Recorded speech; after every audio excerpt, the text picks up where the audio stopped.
Today on the Healing and Love series, The Month I Chose Me, I sit down with author Jamil Huie, the writer of The Concept of Love, The Science in Love. See, this is love beyond feelings, attractions, attachment, and familiarity. Jamil is a man of purpose who began a powerful journey on learning how to love himself properly. His turning point came during one of the most painful seasons of his life when he lost everything. That moment forced him to confront his healing. He realized that if he didn't rebuild himself from the inside out, that he could easily repeat the same cycles. So he made a decision. He chose to heal, he chose to rebuild, and he chose to understand love beyond feelings. Watch this full conversation today with Jamil Huie. Welcome to the Month I Chose Me Healing and Love series, where we have intentional conversations centered around healing, identity, emotional maturity, and understanding what love truly requires. This series we created individuals to come in that choose themselves, not from a selfish place, but from a place of wholeness.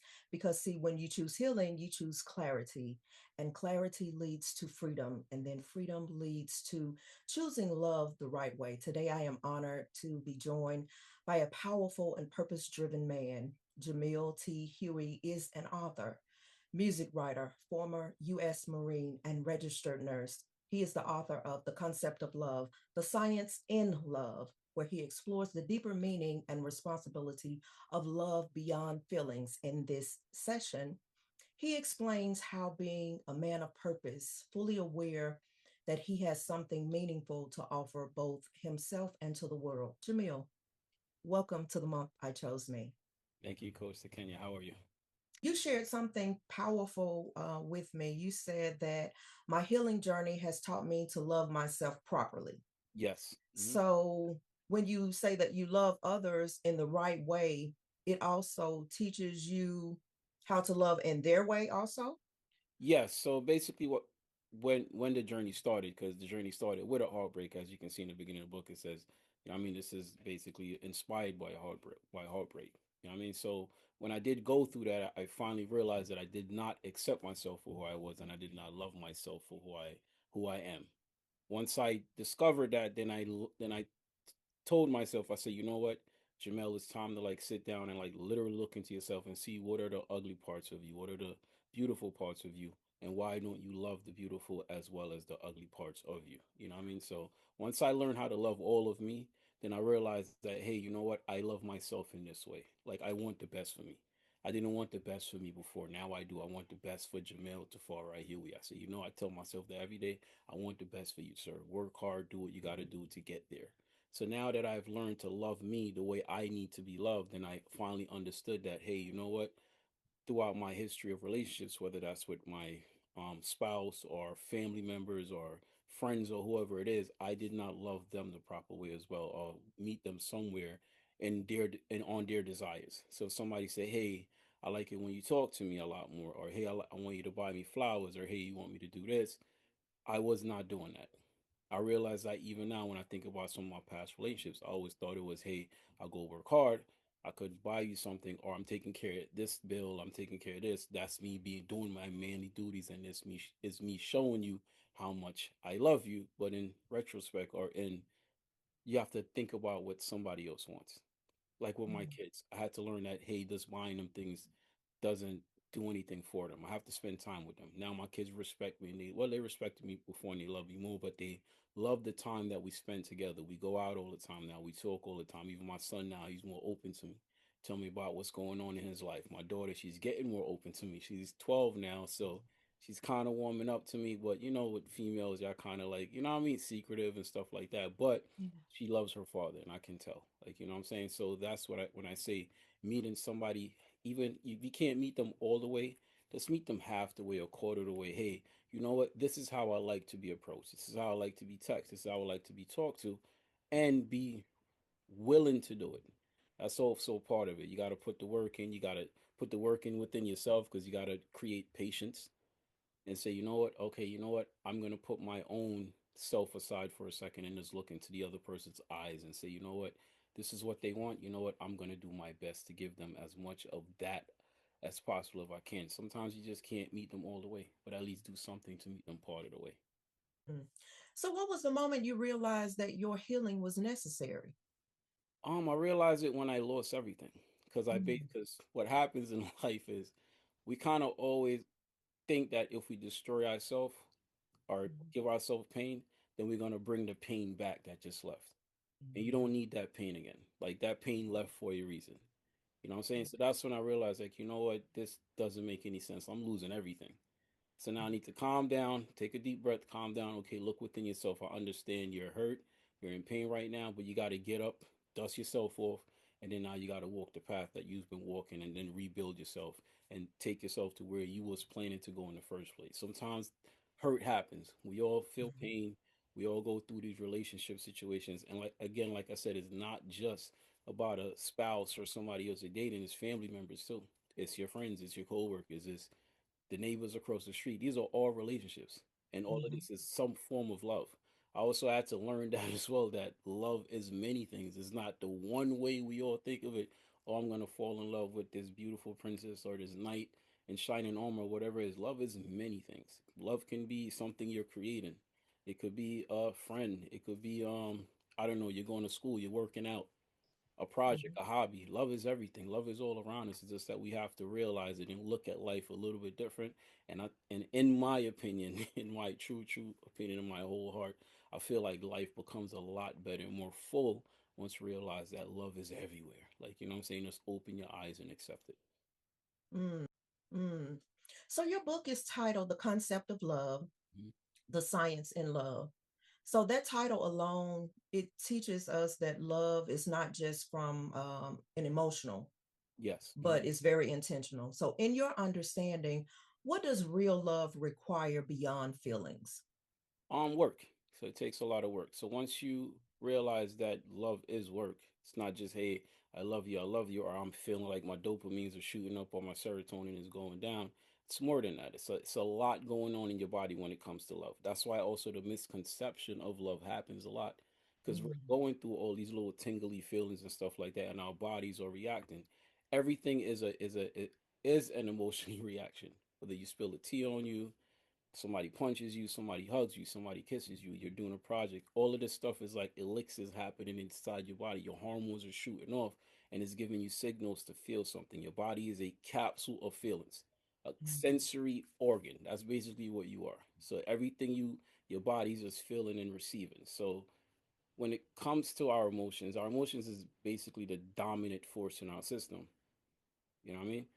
But we mhm, gotta kind of step back and say, you know what? Okay, maybe we gotta use thought now, more thought. mm, Not saying you don't use emotion, but you gotta add the thoughts to it as well, because now we can look at life a lot better because now we understand our mechanics a lot more, and mhm, understanding your mechanics and how you operate, how you move around this world, whether it's by you pushing yourself to do it or a inside force pushing you to do it, because we have bacteria in our body, in our system, that also have effects on our transmitters, our neurotransmitters. They want sugar, they want alcohol, they want this and that, so they're going to be pushing to get what they need as well. So we got to understand it's a broad spectrum.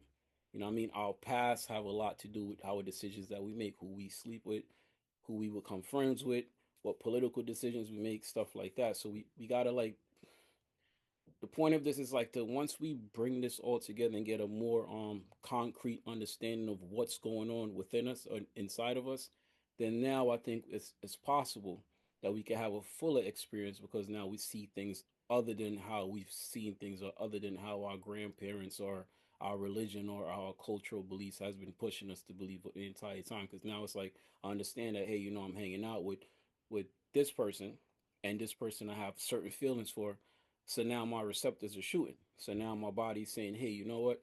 Let's go take another shot. Or hey, let's, you know what I mean? Let's consume some more cakes and stuff like that. So now my emotions is thinking that, hey, this is an emotional event. But no, that's dopamine shooting off to get an effect in your body. So it's like we can see that it's more going on than what we actually see because our eyes is kind of like more trapped into the emotional effect rather than the mechanics that's happening around us. mm. You know, many people confuse attraction, attachment, and familiarity with love. Yes. So, how can someone recognize the difference between the emotional dependency and the authentic love? Well, that's also the gut feeling or how you speak, how you communicate. So now it's like communication is key, and I've been saying this a lot. If I cannot communicate with someone, then that's a no for me. Mm-hmm. So this helps with the trying to figure out what's the difference between what's happening and what's really going on. So now what I assume was going on and what's really going on.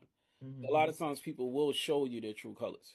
So if you say, "Hey, I'm looking for something long term," or "Hey, I'm looking for fun," someone will show you, "Hey, I'm looking for long term" by the way they treat you, how they talk to you, how they text you, how they show up for you, things like that. If somebody's not showing up for you, not treating you or talking to you a certain way, or not giving you the time of day to hear your feelings and hear who you are, I think that's means for you to say, you know what, this is not something that's true love. This is just something that I want because I feel like I'm missing something.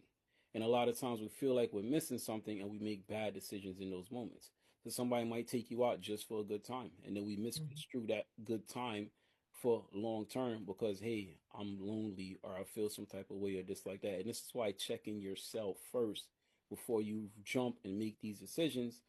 Once you check yourself and say, hey, you know what, to Kenya, it was just a good time. It was just chilling. We went out. The person has to reach out to me for however long. I told them this, and then they completely just threw it in the trash and didn't even respect what I told them in the first place. So that kind of tells you, like, you know what, this doesn't make sense. Don't force something. Don't make up a story and then run with it. And that's also an issue. We make up a story about someone, and it's like I had a conversation with a friend the other day, and she was telling me about the potential, the potential, the potential, the potential of this person, the potential of this person, and I'm like, you can't live on potential. Like you Right. have to live on reality. Because she's telling me, oh, you have potential to be this amazing relationship, and this is now years now, and the Mm-hmm. person's continuously doing the same thing over and over and over, but the potential is like carrying this relationship longer, and she's in pain, she's crying, she's going through all this. I'm like, yo, you gotta like just throw the potential in the trash. The person is showing you who they really are. All right, stop making up these stories in your head, thinking that okay, you just created the knight in shining armor. Yes, the person was an a-hole last night. You can't make up a story that what happened, what, 6 months ago, that okay, they bought you one flower. What's been going on the other six? You understand, the rest of the Yeah. time, like the one time you just, it's like you magnify that one beautiful moment when you got to actually look at the entirety of the story. Stop making stuff up. Like, look at the reality of what people are doing, and people are going to show you who they are. Like, at the end of the day, somebody going to show you if they love you or not. And that's my true belief. You know what I'm saying? They could pretend for as long as they want once they get what they want, but you yourself should know, like, okay, this ain't real. This is not something that's going to go long term, or this is not what I actually want. Mm-hmm. From your experience as a Marine, a nurse, and an author, you've seen people at their strongest and their most vulnerable. So, how has that shaped your understanding of love as responsibility? The responsibility of love. That's an excellent question. So the responsibility of love is like I see like okay, till death do us part. And then in the nursing field, I've seen certain things that I mean, it's hard to say Mhm. it, but at the end of the day, I've seen it. I've seen husbands come with their new girlfriends to come visit their ill wife. Not Mhm. that they bring the girlfriend into the situation, but they actually still they come, they sit with their wife, they have this amazing conversation, they bring flowers, they bring balloons and all this stuff. Then when the visit is done, they get up and they leave and they go about their business. Yeah. I think that, and I know people may look at this a certain like a okay, the situation says okay, his person is never going to be the same again. Mhm. I mean, but him as a person, they still have needs and wants. You Mhm. understand what I'm saying? But then he still loves his wife. Mhm. So he comes and he shows her that love, and that's his responsibility because he said, "This is my responsibility. I got to go see my wife. I got to bring her what she needs, food, clothes, whatever it is." Even though he's doing whatever it is, and I think that's kind of not saying that's the definitive story of hey, my responsibility in love, but I'm just saying that's kind of giving you the feed off of okay, what responsibility and love is. No matter what is going on in your life, like if you love somebody, you're gonna make sure they're good, and that's the point of Mhm. me telling that story. Is like I know the situation may look terrible, but at the end of the day, the person has took on that responsibility of love, and they continue to, even though they was doing whatever they was doing, they said, you know what, I got to make sure this person is good because I Mhm. love them. We have family members that we don't even talk to no more, And if they need help, we're gonna look out. So we're gonna love them from afar. And it's like Mm, mom's always tell me that one line. She's like, you can't love them up close because they're gonna hurt you, but you can love them from afar. So you help from a distance. You say, you know what? You need a little $100. I'm gonna send you that $100, but I ain't messing with you. We not talking on the phone. We not doing this. We not doing that. I love you. I mhm. want to make sure you're good, but you're too toxic for my energy field, and I can't do it. So hope that answers the question a little bit. I know it's a little toxic at the end of it, but Yeah. it makes Well, sense. let's talk about becoming whole. You describe yourself as a man of purpose in this season. Yes. That statement, it reflects identity and clarity. So, what does it mean to you as a man to step fully into your purpose? It feels amazing because I not saying I didn't have purpose before, but it's kind of like understanding things that happen. Things to Mhm. me happen for a reason. Like I don't think anything like I could have never written this book without the pain that I received. And once I wrote the book, and then I got the understanding of, hey, you know what, love is all of these things.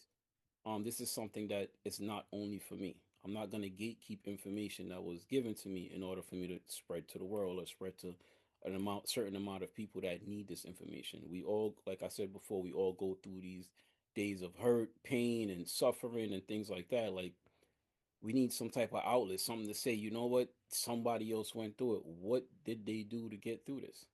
And I feel like this is what this book and this journey is all about. It's about helping people to understand their pain, understand what's going on with them, and not only understand it, use it as a superpower. Say, you know what? Hey, this pain has done something to me, and this is what I did with my pain. I took my pain and I wrote something that can help others. It was not a selfish act, it was an act of giving because I was given pain, but I was also never receiving pain.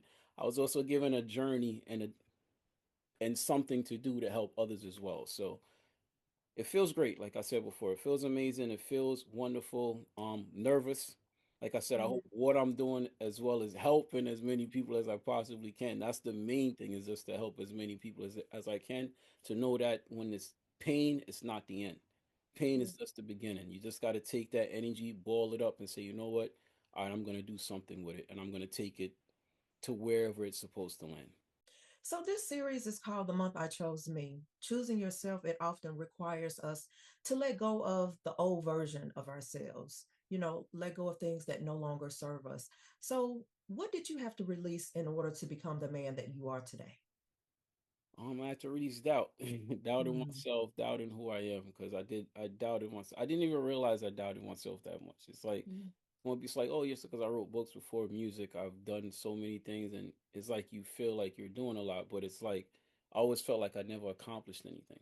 Mm, And to this day, I feel like I have so much further to go. It's like I still have to learn. Like I didn't learn how to read till I was like properly read till I was like 16. So I okay. remember being laughed at in class when the teacher would be like, "Hey, read such and such," and I'll just tears start coming down my face. I'm like, "Oh my god!" And then from that moment, it's like a lot more happened in my past. But I mean, you can read the book and see the concept of love, like things that was happening, little drops of things that happened to me, and I'm gonna write another book to follow it up. But it's just, I don't know, just believe in yourself. You know what I mean? That's basically what the only thing I can say. I had self doubt. I learned that I did have self doubt, and once I found out, and that's the search within yourself. Hey, what are my scars? What are my wounds? You know what I mean? What do I want? Mhm. Like, who am I? What do I want to accomplish? And I always wanted to do something for the world. I always wanted to affect the world in a positive way since I was a kid, but I didn't Mhm. know how that was. And I guess God said, hey, you know what? Maybe you didn't have the education when you was younger, but I Yeah. was building you to get here so we can write this. So Yeah. self doubt, and now I feel a lot more confident in myself. You So, know, if someone is listening today and they're still learning how to love themselves properly, they're still healing, they're still becoming, what is one truth you want them to remember about love and themselves? one truth about loving yourself. It's not going to feel. That's a really good question. That's a really good question. Stump me, but you're not going to know if you love yourself or not until you search. Mm, Sometimes it's like like some people are givers. Like they're natural. Like you just giving everything away. You give away your shirt off your back, your food. You giving away everything, and it's like yeah. you're just going through life and you're not stopping to see like who's in front of you. So when you stop to look in the mirror, look who's in front of you. And I wrote something in the end at the end of my book, and I literally said, go into a room, grab a mirror, remove everything off yourself, whatever it is, chains, whatever, and look in the mirror and look into your own eyes, look into yourself and say, yo, who am I? Ask yourself, hey, do I love me? Do Jamil Tafari Yui love me? Okay, what don't I love about me? And what do I love about me? And figure it out. So I think that that makes more sense. You have to look in the mirror and literally ask yourself, stop for a second. The world is always going to be going. It never stops. Like it just goes and goes and goes and goes, and you're going with it. So we don't realize things as we're going until sometimes till the end. I've gotten advice before where I'm sitting in a room with someone with an elderly and they're on their way out and they say, yo, you don't realize a lot of this stuff until the end. It's like you sometimes it's like we're going so fast when all we have to do is just sit still for 1 minute and just ask ourselves a question. And we literally don't do that because we got work, we got kids, we got school, we got responsibilities, we got family, we got friends, we got spouses, we got all this stuff going on. So I would say just pause for a minute, sit down and really focus on you and try to understand whether you love you or not. And see what type Yeah. of damage you're doing to yourself. You shared today something that's very powerful. You reminded us that love is not just something that we feel, it is something that we become responsible for, right? You were talking about the mirror and how we need to, I guess, unpack, undress, Yes. because healing teaches us how to love ourselves properly. And when we love ourselves properly, we stop expecting what dishonors us. Amen. Thank you for your honesty. Thank you for your wisdom. And thank you for your willingness to share this type of love on this journey. Uh, so, before we leave, I want to ask you to share with the listening and the viewing audience where can they find you on your social media platforms and where can they purchase the book from? So you can go to Amazon and then type my name in Jamil Huie, JamilHuie, or you can just type me into Google and then all my platforms will pop up: Facebook, IG, Knowledge, KNALEDGE. I mean, and then that should pop up on my social media and stuff like that. Oh, and I want to ask you one other question. So, what's the difference between the covers on your book? Oh, so the covers on my book, there's nothing different between. I'm gonna grab them for you right Yeah, now. You can see them. See, I'm a big Dragon Ball Z fan. yeah, yeah. Yeah, so he's an inspiration Love as it. well. So there's no difference. So when I was doing the book covers, I fell in love with both of them. Yeah, And I honestly did not know which one to pick. So I said, you know what, since I'm having this feeling towards both of these covers, I think others as well will have the same thing. And then I allow people to have a choice of which book aligns with them best. yeah. So basically that's what happened. Okay, yeah. I love the cover of both of them. But I Thank you. think I like the sci-fi a little bit better. Some that and you know what's crazy about that? It's even. It hasn't been like Really? more on this and more. It's like literally 50% likes the Yeah, sci-fi, 50% likes the white colors. So it just yeah, depends on your flavor. That's all. yeah. Mm. Well, Jamil, this has been the month that I chose me Healing and Love series. Remember this that healing is not weakness, it is alignment with who God created you to be. Love is not just something that you feel, love is something that you learn to steward over. And when you choose yourself, you give the world permission to experience you in a whole new way. I am certified transformation life coach to Kenya K. Johnson, and I'll see you on our next conversation with Jamil Huie. God bless you.